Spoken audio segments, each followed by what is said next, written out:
The French Revolution, the Reign of Terror, and the Rise of a Republic. The French Revolution stands as one of the most dramatic and transformative chapters in world history. It wasn't just about toppling a monarchy, it was about reshaping society, redefining governance, and inspiring ideologies that still resonate today. But this revolution was far from clean and orderly. Marked by hope, turmoil, and bloodshed, it was a period where ideals faced off against betrayals, paranoia engulfed a nation, and ambition propelled both heroes and tyrants to power. In this video, we'll unravel the gripping tale of the French Revolution, the spark that lit the fire of rebellion, the violence and fear of the Reign of Terror, and the rise of a young general named Napoleon who would steer its outcomes into a new era. To understand the French Revolution, we must first dive into France in the late 18th century. At the time, the country was divided into three rigid social classes called estates. At the top were the clergy, part of the First Estate, and the nobility, comprising the Second Estate. Together, these elites enjoyed immense wealth, privilege, and crucially, tax exemptions. Below them, the vast majority of the population made up the Third Estate, commoners who shouldered almost all of France's tax burden. Economic woes were abundant. Years of lavish royal spending by King Louis XV and Queen Marie Antoinette had drained the country's coffers. Compounding this financial mismanagement were poor harvests, which led to food scarcity and sky-high bread prices, pushing many into starvation. The people were angry, desperate, and ready for change, but France's rulers seemed woefully out of touch. The stage was set for revolution. By 1789, France's economy was in shambles, forcing King Louis XVI to summon the Estates General, a rare meeting of representatives from all three estates, to discuss the financial crisis. It was a chance to solve the growing discontent that threatened to engulf the nation. But instead of unity, this meeting exposed the deep fractures in French society. The root of the problem lay in representation. The Third Estate, despite being the largest population group, had only one vote, equal to the votes of the much smaller First and Second Estates. When their push for fairer representation was blocked, the Third Estate made a bold move. They broke away to form their own governing body, the National Assembly. Shortly after, they gathered at an indoor tennis court and swore the famous tennis court oath, vowing not to disband until they had drafted a new constitution for France. This act of defiance marked the official start of the revolution. Anger and unrest were rising, especially in Paris, where rumors of the king's plans to suppress the National Assembly spread like wildfire. On July 14, 1789, tensions came to a head when the people stormed the Bastille. The Bastille was a prison and fortress that symbolized the monarchy's oppressive power. Though it housed only 7 prisoners at the time, the storming sent shockwaves throughout France. Citizens armed themselves, overpowered the guards, and tore down the Bastille brick by brick. This pivotal event became the revolution's rallying cry. It wasn't just an assault on a building, it was a declaration that the old order was crumbling. The fall of the Bastille marked a shift in power from the monarchy to the people. In the months after the Bastille's fall, revolutionary fervor swept across France. The National Assembly set about dismantling the remnants of feudalism and privilege. Their crowning achievement came with the creation of the Declaration of the Rights of Man and of the Citizen. This groundbreaking document, inspired by Enlightenment thinkers like John Locke and Rousseau, proclaimed that all men were born free and equal.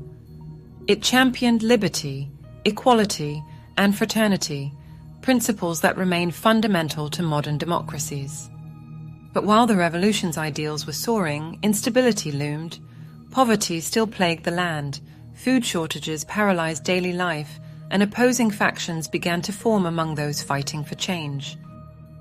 By 1792, France had declared itself a republic, abolishing the monarchy. King Louis XVI was put on trial and executed by guillotine in 1793, a shocking moment that solidified the revolution's radical shift. However, the young republic was under constant threat. Royalists, foreign armies, and even internal divisions endangered the revolution's survival. Enter Maximilien Robespierre and the Jacobins, the most radical faction of revolutionaries. Under their leadership, France adopted increasingly radical measures to root out enemies of the revolution, but at a terrible cost. This marked the beginning of the Reign of Terror. For nearly a year, fear ruled French streets as suspected counter-revolutionaries were rounded up, tried, and often beheaded.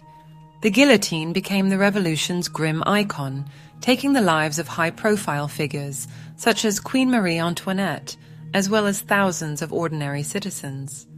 Robespierre and his allies justified this violence as necessary to protect the revolutionary ideals. But over time, paranoia spiraled out of control. Allies turned on one another, and the streets of France were stained with the blood of betrayal.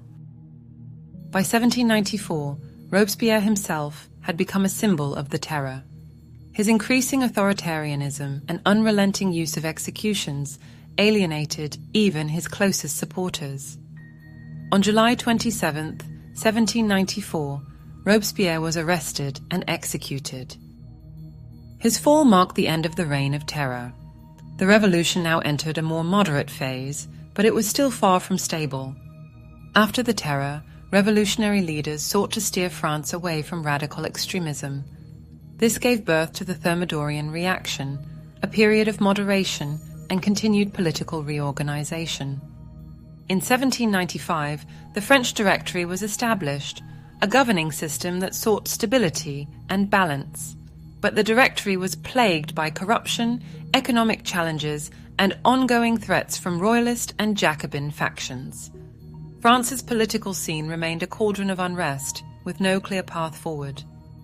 Amid this uncertainty, one figure began to rise above the chaos, a young military genius named Napoleon Bonaparte.